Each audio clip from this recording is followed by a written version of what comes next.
Tu es une personne spirituelle, ambitieuse, que tu sais au fond de toi que tu es appelé à accomplir de grandes choses. Qu'à chaque fois que tu veux travailler sur tes projets, tu abandonnes, tu procrastines, tu commences mais tu ne finis jamais. Tu veux perdre du poids, tu fais des régimes mais tu ne continues jamais. Tu te sens troublé en permanence, mentalement fatigué, émotionnellement instable. Si ça te parle, écoute-moi bien. Tu n'es pas cassé, tu n'es pas paresseuse. Parfois tu l'es. Tu n'es pas indiscipliné. Parfois tu l'es. Tu n'es simplement pas appelé à faire les choses comme les autres. Tu es appelé à les faire d'une manière qui te fait plaisir, d'une manière alignée à ton corps, à ton système nerveux et ton histoire. Si aujourd'hui rien ne te fait plaisir, ce n'est pas parce que tu n'aimes rien. C'est parce que ton cerveau et ton corps ne sont pas encore régulés. Tu ne peux pas forcer la discipline quand ton corps est encore en mode survie. Il y a des blessures à guérir, des traumas transmis par tes parents, par ton entourage, par ta famille, par ton travail et parfois même par l'église. Tant que ton système nerveux n'est pas régulé, même avec les meilleures intentions du monde, ton corps va te saboter. Parce que l'action durable demande un accord entre deux choses, ton cerveau et ton corps. La neuroplasticité nous enseigne quelque chose de fondamental.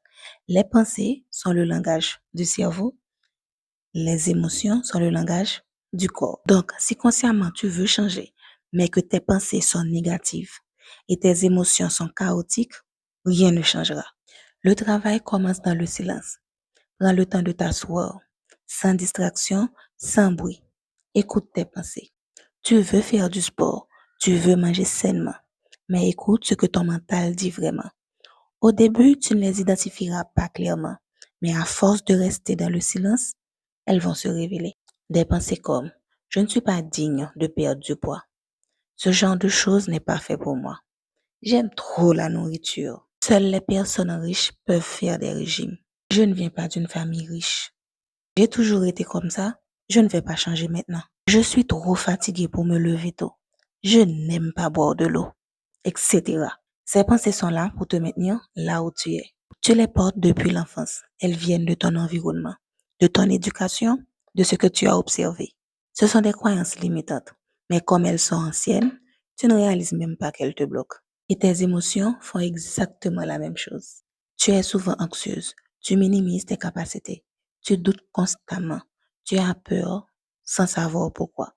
Parfois elle est fondée, parfois non. Et quand tu vois quelqu'un qui a ce que tu veux, tu deviens excessivement jalouse. Ce ne sont pas des défauts, mais parfois elles le sont. Ce sont des schémas.